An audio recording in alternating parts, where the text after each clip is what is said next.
आज का विषय है आत्मिक जीवन। क्या विषय है? आत्मिक जीवन। हालेलुया। संसारिक जीवन और आत्मिक जीवन। ठीक है। संसारिक जीवन और आत्मिक जीवन में फ़र्क है। क्या है? फ़र्क है। और आत्मिक जीवन कैसे जिया जाता है और आत्मिक जीवन जीने के लिए क्या कुछ करना है, हम कुछ वचन से देखेंगे। गलातियों की पुस्तक अध्याय 4 8 से 9 वचन पढ़ेंगे। गलातियों 4 अध्याय 8 से 9 वचन।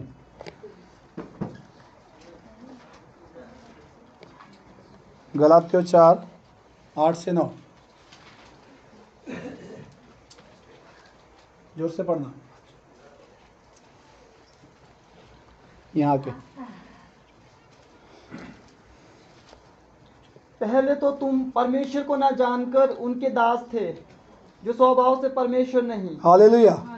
यहाँ लिखा है पहले तुम जो है परमेश्वर को नहीं जानते थे, तुम उनके दास थे जो अपने स्वभाव में परमेश्वर नहीं। हालेलुया। लिखा है पहले तुम परमेश्वर को नहीं जानते थे, तुम उनके दास थे, तुम उनकी सेवा करते थे, उनकी भक्ति करते थे, जो स्वभाव से कैसे स्वभाव से जो परमेश्वर। हालेलुया। वचन लिखा जिसको तुम नहीं जानते हो उसको तुम मानते हो। अगर आप मेरे साथ बिना मेरे को पहचाने चल रहे हैं तो आप धोखे में हैं। आपको मेरे बारे में जानकारी होनी चाहिए, मैं कौन हूँ। एक अपनी बात बोल रहा हूँ, एक उदाहरण दे रहा हूँ आपको। जब तक आप मुझे नहीं जानते तो आप अनजाने में चले हुए हैं। हालेलुया। आमीन। तो जितने लोग मुझे जानते हैं वो कंटिन्यू चले हुए हैं, इसलिए क्योंकि उनको मेरा व्यवहार मालूम है। अन्यथा किसी को, अनजान आदमी को अपने घर में एंट्री करने देना खतरे से खाली नहीं होता। ऐसा होता है कि नहीं? जब तक आप उस व्यक्ति से परिचित नहीं है, उसके जीवन को नहीं जानते, उसके कैरेक्टर को नहीं जानते, उसकी सोच को नहीं जानते। हालेलुया। पर यहाँ लिखा है कि तुम उनके पीछे चल रहे थे जो परमेश्वर से, जो स्वभाव से परमेश्वर नहीं थे। पहले तुम परमेश्वर को नहीं जानते थे। किसको नहीं जानते थे?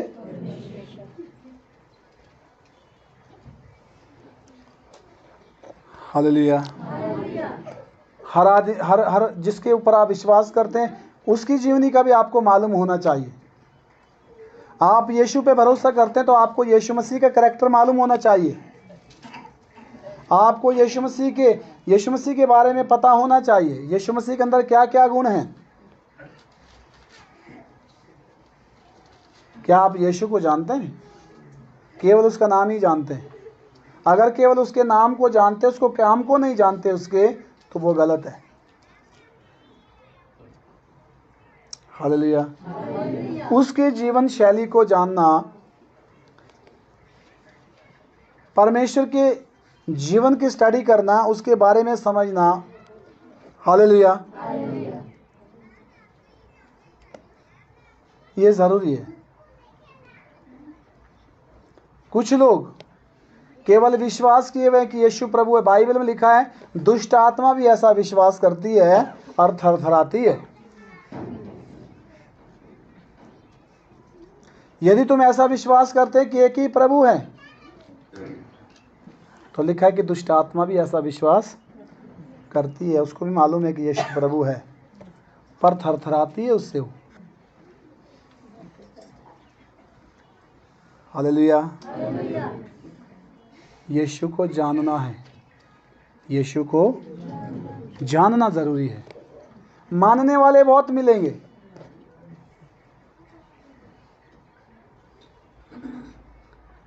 हालेलुया।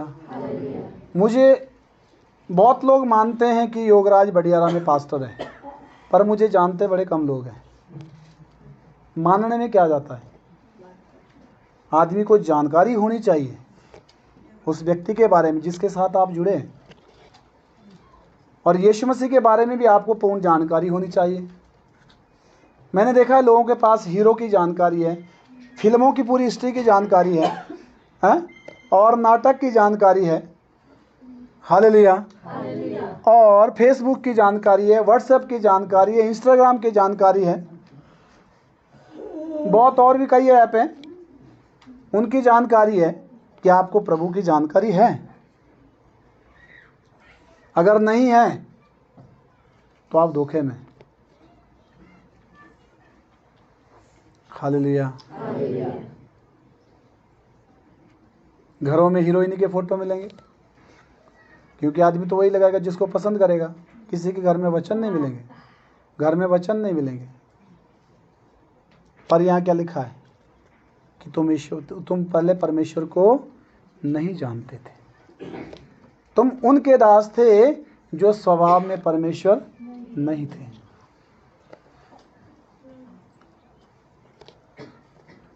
हालेलुया। दूसरे के कहने से नहीं, जब तक आप स्वयं चेक नहीं करते किसी भी बात को, तब तक आप धोखे में हैं। हवा में चली बातें, हवा में सुनी बातें, उन पर भरोसा करना, दूसरे के चलाए चलना, दूसरे ने बोला बस उस बात को मान लेना। आपको चेक करना चाहिए हर हिस्ट्री को, हर चीज़ को। अगर आप यीशु में भी आए तो आप यीशु मसीह के बारे में आपको जानकारी होनी चाहिए, तब फायदा है ना। अगर आप यीशु को जानते ही नहीं, केवल मानते हैं, तो मानने से ये बात नहीं चलेगी, जीवन उसमें नहीं चलेगा।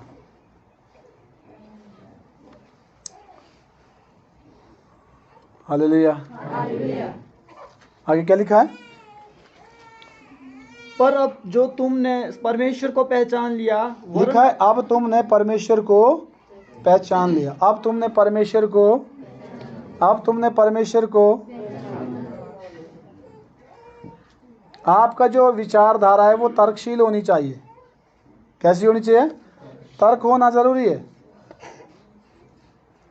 जब मैं चर्च में गया तो मैंने बहुत जो पास्टर लोग थे उनके साथ काफ़ी वचन के बारे में काफ़ी जो है वार्तालाप किया। हालेलुया। वचन के बारे में काफ़ी सीखा, और मेरे को सेटिस्फेक्शन नहीं होती थी जब तक मुझे क्लियरेंस नहीं मिलता। ये ज़रूरी है। अगर आप पूछते नहीं हैं किसी चीज़ के बारे में, मान लेते हैं, वो एक अंधापन है। क्या है? बहरापन बोलेंगे, अज्ञानता बोलेंगे।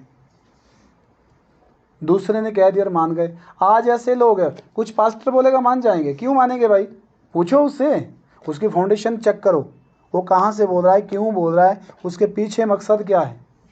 ऐसे कैसे मान जाएंगे?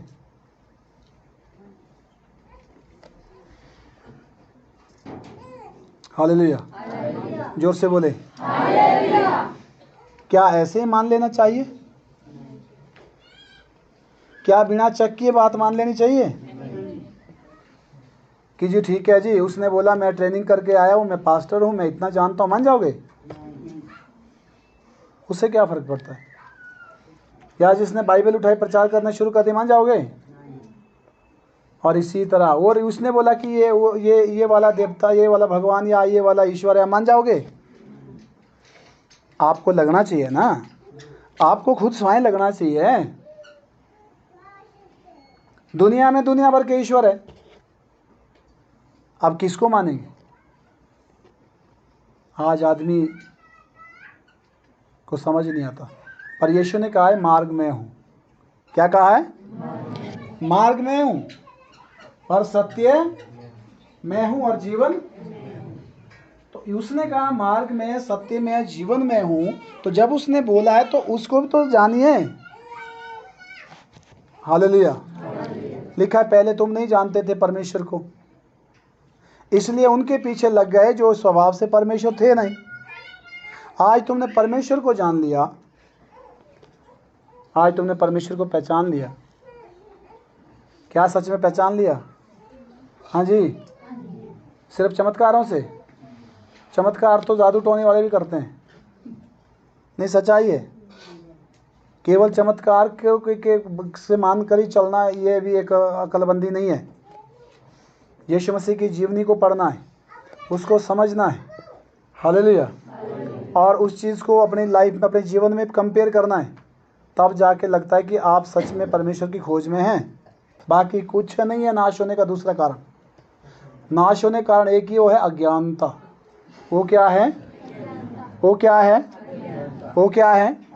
बाहर से सर्विस वायर लगी है आगे पोल से। सर्विस वायर में मान लो एक आदमी ने पकड़ दिया तो वो सोचेगा यार ये तारे तो पकड़ रहे, ऊपर अगर नंगी तार में पकड़ लिया ना तो गया, ये मान के कि उसने भी तार पकड़ी, पर तार में फर्क है, उसमें प्लास्टिक लगा है।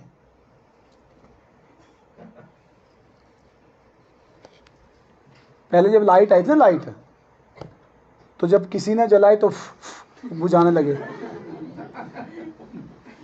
क्यों? अज्ञानता। अज्ञानता क्या थी? अज्ञानता। हालेलुया। फिर एक ने क्या कर दिया, सुबह उठी, वो चाची थी एक, आग जलानी थी, जोकटी जाड़ी लाटू का पार। काफी टाइम तो हो गया था, तो लाटू से कहाँ जल्दी थी यार।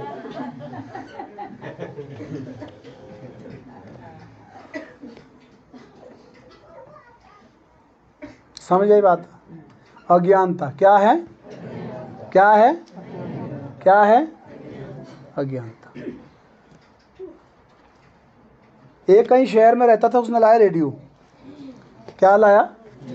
घर में आया तो रेडियो उसने ऑन कर दिया, उसके बाद खुद बाहर चला गया होना। वहाँ बुजुर्ग बैठे, बोले कहाँ गाड़ी चुटुक रहा हूँ,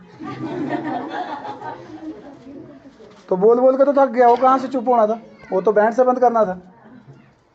मैं आपको अज्ञानता का उदाहरण दे रहा हूँ, कुछ नहीं। तो ऐसी ही आत्मिक अज्ञानता भी तो है। हालेलुया। तो उसने माना नहीं। अब बुजुर्ग पर गुस्सेबाज था, उसने क्या किया, उठा दे उसको थप्पड़ेगा। तो उसमें अंदर कोई तार तो टूट गया, बंद हो गए। लाते से आप ही भाषण हो नहीं, आपू भाषी से ताड़ो भी नहीं लगते जान मान दो।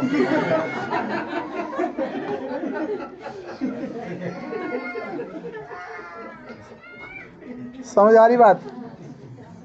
लाजुना पुतीनो आनो नहीं बकवास करा, बकवास जाओ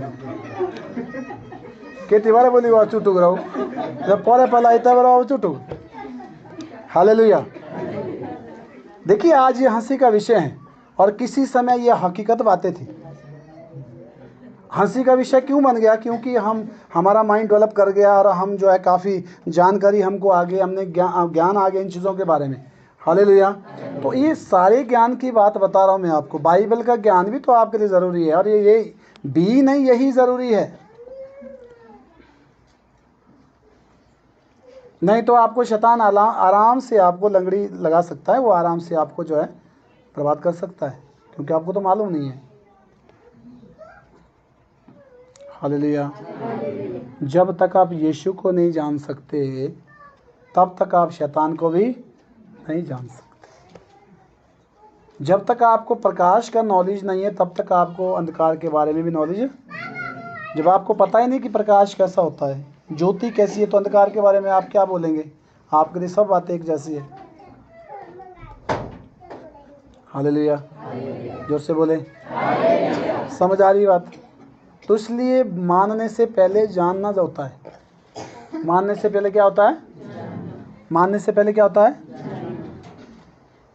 वो कोई भी है, यीशु मसीह है, चाहे दूसरे हैं, जो भी, आपको उनकी हिस्ट्री और उनकी जीवनी को पढ़ना ज़रूरी होता है। फिर आपको ये पता लगता है, फ़र्क आपको अपने आप ही नज़र आ जाएगा। मैंने और भी किताबें पढ़ी, और मैंने यीशु मसीह के बारे में पढ़ा, मुझे तो रात और दिन, ज़मीन और आसमान का फ़र्क लगा। और इसीलिए मेरी स्थिरता है प्रभु में। आज मुझे मरना पड़े, मैं मर जाऊंगा, परंतु प्रभु से मैं अलग नहीं हो सकता। मुझे पता है कि वो सत्य है। सत्य इसलिए क्योंकि मैंने उसको चेक किया है। क्या किया है? उसको जाना है, उसको पढ़ा है, उसकी स्टडी की है। फिर ये देखा है कि क्या झूठ है और क्या सच है, इंसान के हित में क्या है, इंसान के जो है विरुद्ध में क्या है।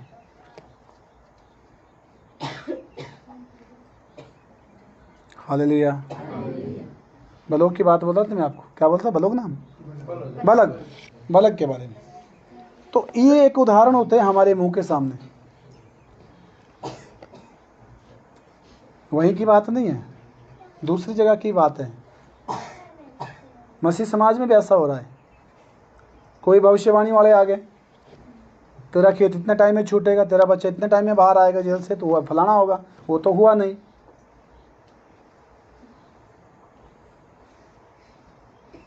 और लोग चल पड़े।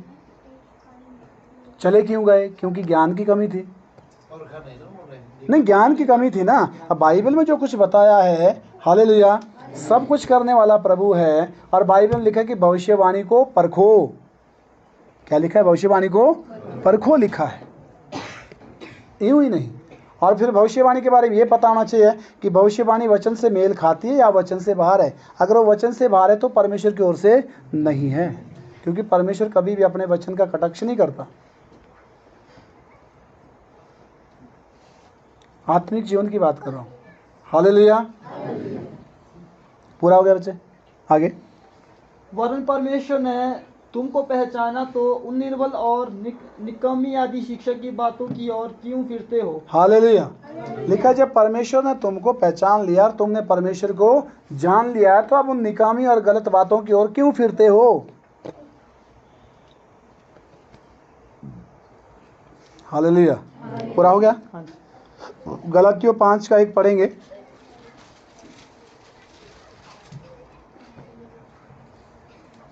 एक से दुनियावी बातों की ओर क्यों फिरते हो?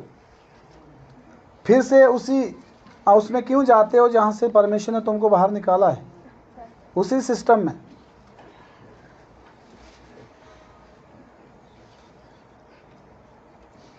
हालेलुया। आगे। मसीह ने स्वतंत्रता के लिए हमें स्वतंत्र किया है, लिखा है, मसीह ने आज़ादी देने के लिए हमको आज़ाद किया है। अतः इसी में स्थिर रहो। यीशु मसीह ने क्या किया है? आज़ादी देने के लिए हमको आज़ाद किया है। आज़ाद रहने के लिए हमको आज़ादी दी है। क्या इस तरह ले लो तो लिखा है, उसमें क्या रहो? स्थिर रहो। उसमें क्या रहो? स्थिर रहो।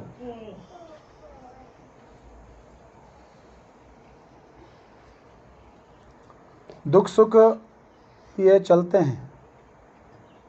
जो प्रभु में नहीं है उनका दुख उनका विनाश का कारण बन सकता है, पर जो प्रभु में है उनका दुख उनकी ताड़ना के लिए आता है, ताकि वो तराशे जाएं, ताकि वो सुधारे जाएं।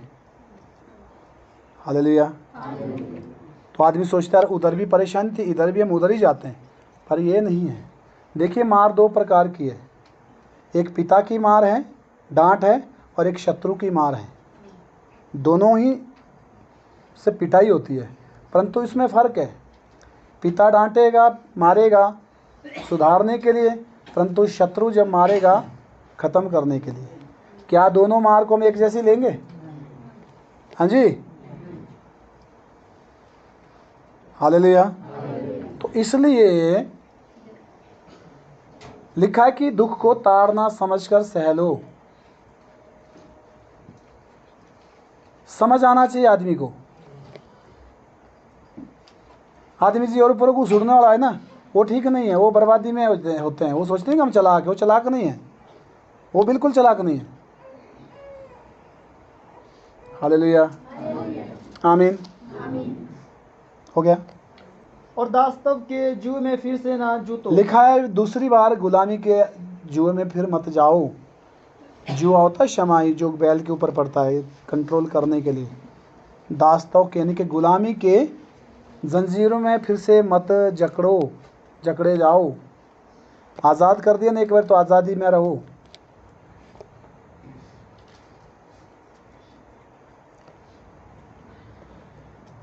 हालेलुया। अगर प्रॉब्लम आ रही तो अपने को चेक करो, परमेश्वर को दोष मत दो।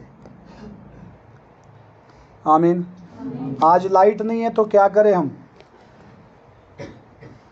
क्या करें? बल्ब को बदलें? ट्यूब पे बदलें? क्यों है? वायरिंग पट लें? बताओ क्यों? लाइट नहीं है तो इसके पीछे का कारण जानना होता है हमको कि लाइट क्यों नहीं है। हालेलुया। दूध नदी होगा ये पीटा है वाइस्टो, उसकी क्या गलती। तो कहने का मतलब है जब तक हमको नॉलेज नहीं है तब तक हम अंधेरे में हैं जी। आप पूरी ज़िंदगी में चर्च आते रहो, कोई फ़र्क नहीं पड़ता। अगर आपको ज्ञान नहीं है आप समस्या में ही पड़ेंगे। आमीन, हालेलुया। लिखा है दास्तों के जुए में फिर से मत जूतो। हो गया। इफिसियों 5 का 15 से 20 पढ़ेंगे। इफिसियों अध्याय 5 15 से 20।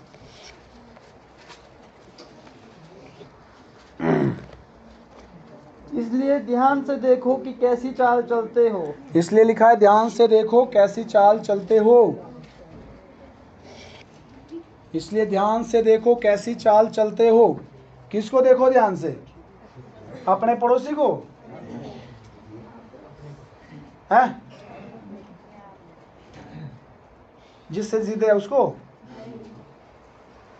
अपने आप को ध्यान दो, ध्यान से देखो तुम कैसे चल रहे हो, कैसी चाल चलते हो। अपने विचारों से परिचित हो जाओ, अपनी भावनाओं को समझो, परमेश्वर के वचन के साथ अपनी सोच को कंपेयर करो।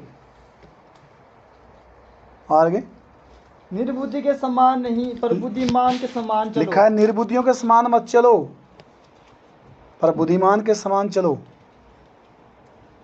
निर्बुद्धियों को हमेशा दूसरे लोग यूज करते हैं कि नहीं करते?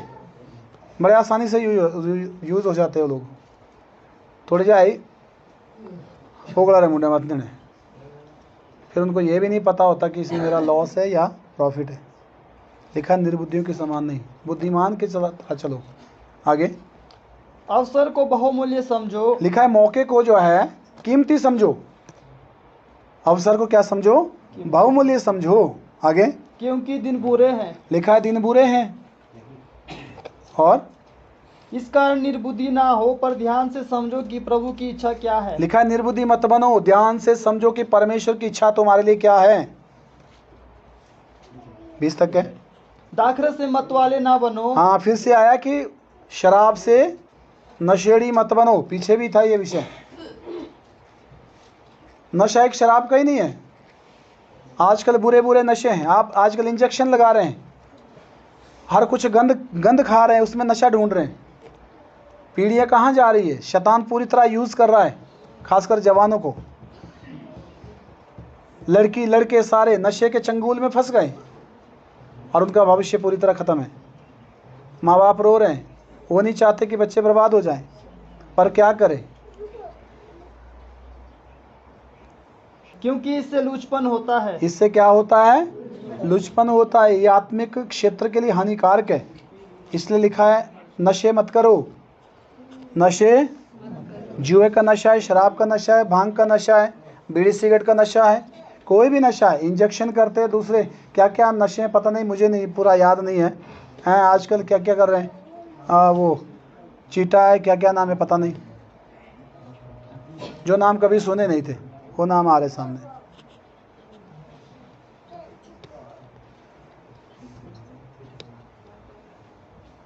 कुछ मैंने विश्वासी भी देखे हैं, वो भी बोतल लेने जाते हैं।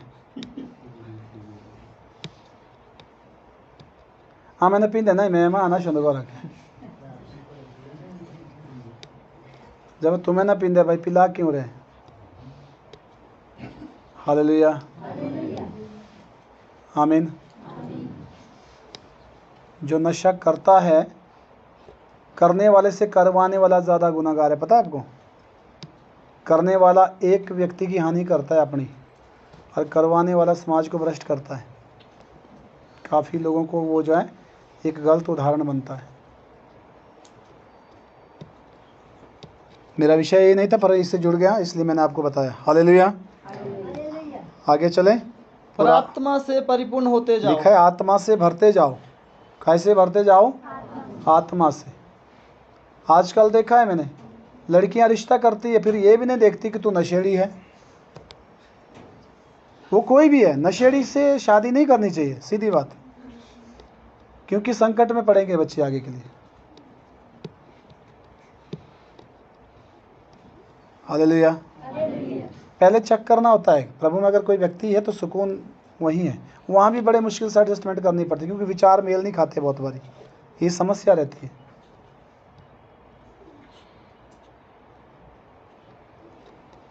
हो गया पूरा। और आपस में भजन और स्तुति गान और आत्मिक गीत गाया करो और अपने अपने मन में प्रभु के सामने गाते और कीर्तन करते रहो और सदा सब बातों के लिए हमारे प्रभु यीशु मसीह के नाम से परमेश्वर पिता का धन्यवाद करते रहो। मसीह के भय से एक दूसरे के अधीन रहो। मसीह के भय से एक दूसरे से झगड़ा करो, हैं?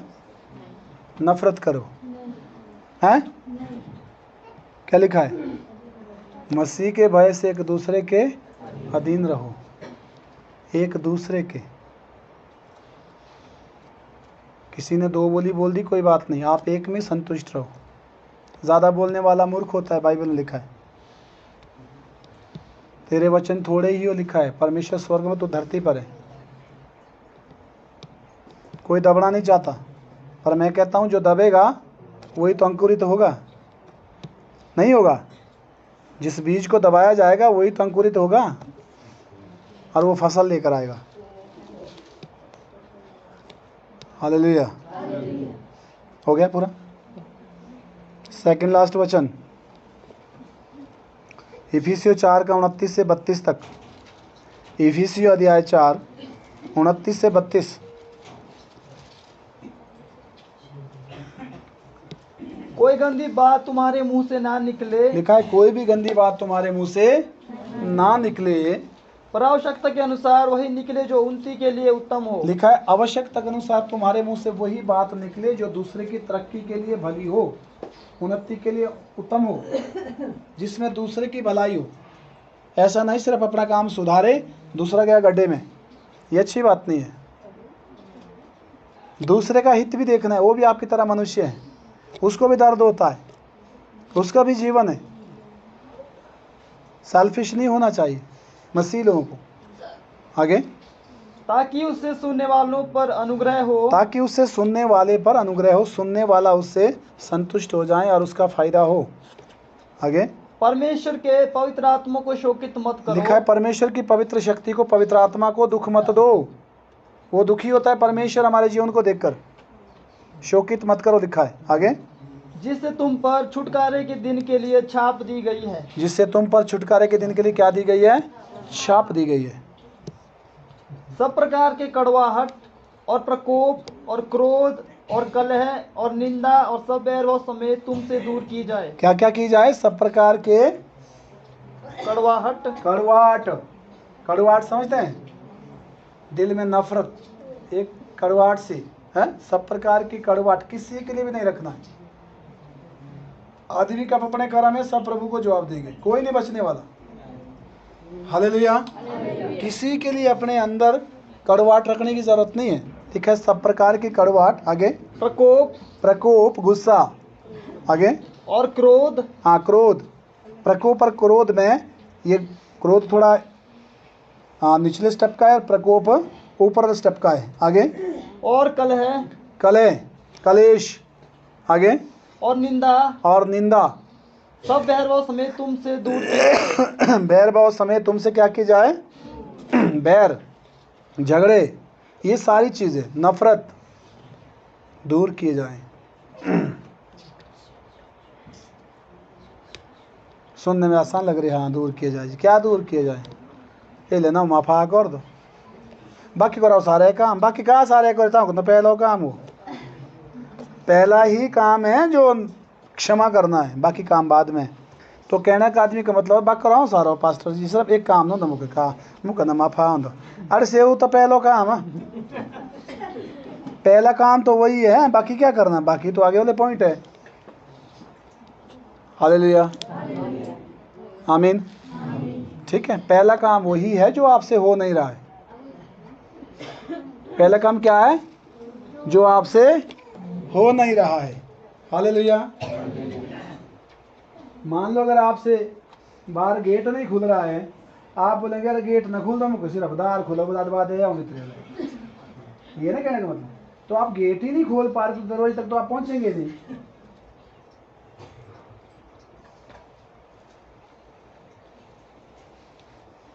परमेश्वर को पहला स्थान देना होता है जीवन में। इसी को पहला स्थान कहते हैं। जो प्रभु ने कहा वो कर दिया। हालेलुया। ठीक है, आप प्रभु को पहला स्थान देंगे और परमेश्वर आपकी सबसे पहले सुनेगा फिर, क्योंकि आपने उसको पहला स्थान दिया है। हो गया पूरा? हाँ जी, 32 तक हो गया। 32 तक हो गया। लास्ट वचन इफिसियों 6 का 11 से 18। ये लास्ट वचन है, इफिसियों अध्याय 6 11 से 18 वचन। परमेश्वर के सारे हथियार बांध लो। क्या लिखा है? परमेश्वर के सारे हथियार क्या करो? कौन से हथियार? ये आत्मिक हथियार है। ये जो है वो दूसरे हथियार नहीं है जो कत्ल करने वाले। ये आत्मिक हथियार है। लिखा है परमेश्वर के सारे हथियार बांध लो। आगे, कि तुम शैतान की युक्तियों के सामने खड़े रह सको। ताकि तुम शैतान की षड्यंत्र के सामने, शैतान के षड्यंत्र के सामने खड़े टिक सको। पढ़िए। क्योंकि हमारा यह मलयुद्ध लहू और मांस से नहीं। लिखा है हमारा जो ये झगड़ा है, लड़ाई है, वो किसी इंसान से नहीं है, लहू मांस से नहीं है,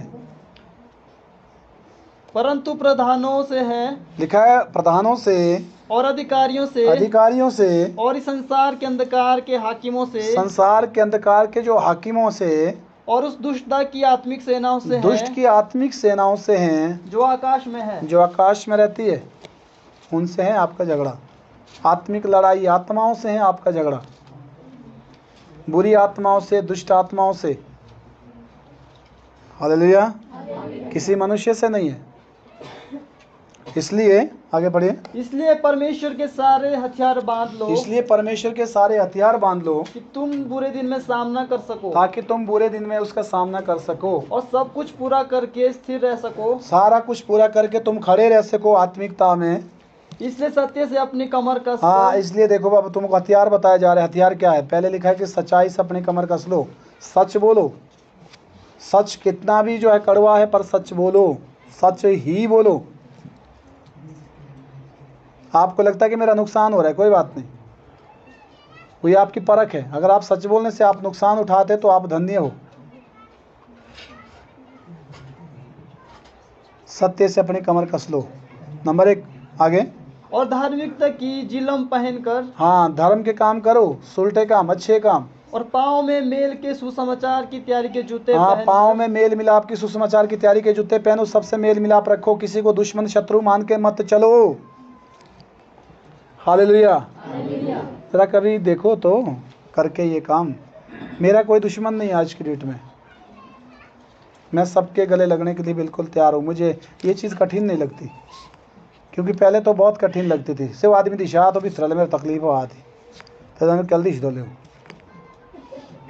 ये सजाए बुश है फलाए कहा आयो, ऐसे विचारधारा थी। हालेलुया, आमीन। अगर आज कोई कितना ही भी कैसा व्यक्ति है, मैं उसके साथ जाने के लिए, मिलने के लिए बिल्कुल तैयार हूँ, क्योंकि वो भी मनुष्य है। क्या है? इंसान है। बुरा वो मेरी नज़र में हो सकता है, परमेश्वर की नज़र में बुरा ना हो। क्या पता परमेश्वर की नज़र में मैं उससे ज़्यादा बुरा हो, ये प्रभु ही जानता है। हालेलुया। और क्या लिखा है? और इन सब के साथ विश्वास की ढाल लेकर स्थिर रहो। इन सब के साथ विश्वास में अटल रहो, जिससे तुम उस दुष्ट के सब जलते हुए तीरों को बुझा सको। जिससे तुम उस दुष्ट के सारे जलते हुए तीरों को बुझा सको। ये हैं हथियार। अगर आप मेल मिलाप करने वाले ना, तो मतलब ही नहीं कि भाई आप कहीं ज़्यादा परेशानी में पड़ो। हालेलुया। अरे कहीं ना कहीं दूसरा सोचेगा कि नहीं यार, इतना बुरा नहीं है वो व्यक्ति, कोई बात नहीं, षड्यंत्र बनाएगा। और फिर अगर आप सच के साथ हैं ना, तो विजय आपकी है, क्योंकि आपकी ओर से फिर परमेश्वर लड़ता है। जब आप परमेश्वर के पक्ष में होंगे, किसके पक्ष में होंगे? परमेश्वर के पक्ष में होंगे, तो लड़ाई फिर आपकी नहीं रहती, वो परमेश्वर की हो जाती है, क्योंकि आप उसके तराजू में है, दुनिया के तराजू में नहीं है। तो पलड़ा तो आपका भारी होगा ना। हालेलुया। जोर से बोले। सोने वाले बोले, जागे हुए बोले, आमीन। आगे। और उद्धार का टोप और आत्मा की तलवार जो परमेश्वर का वचन है ले लो। उद्धार का टोप और आत्मा की तलवार लिखा है, जो परमेश्वर का वचन है उसको ले लो, उसको ले लो। आत्मा की तलवार परमेश्वर का वचन है, उसको ले लो। मुझे बहुत डर लगता था पहले, मैं बोलता था वचन, बाइबल में लिखा है मत डर मैं तेरे साथ हूँ, और डर की भावना खत्म हो जाती। फिर आता था नहीं चलो वो तो लिखा है, भला नहीं एक बार ही नहीं लिखा है, वो कम से कम वो सारे लिखा है, 366 बार लिखा है। कितनी बार लिखा है? 366 बार। 366 ही दिन होते हैं साल में, वो भी तीसरी साल होते हैं, बाकी 365 में होते हैं। कोई दिन नहीं छोड़ा परमेश्वर ने, उसने हमेशा के लिए कहा है मत डर मैं तेरे साथ हूँ। आप वचन बोलेंगे तो आपके अंदर से वो विचार कटेंगे उससे जो आपके लिए आपको जो है परेशान कर रहे हैं, आपको खतरे में डाल रहे हैं। एक उदाहरण दिया छोटा सा, वचन बहुत सारे हैं जिसको आपको बोलना है। बोलेंगे कब? जब आपको याद होगा, जब आपने पढ़े होंगे, जब आपने सुने होंगे, ध्यान रखा होगा। इसके लिए ज़रूरी नहीं कि आपको स्कूल जाना होता है, ऐसा नहीं है। बहुत ऐसे लोग हैं जो स्कूल नहीं गए, वचन याद है उनको।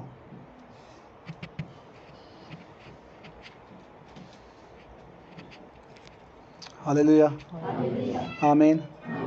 इसलिए आत्मिक जीवन के जो पॉइंट है, जो हमें अपने अंदर लागू करने हैं, हमने वो सीखा है।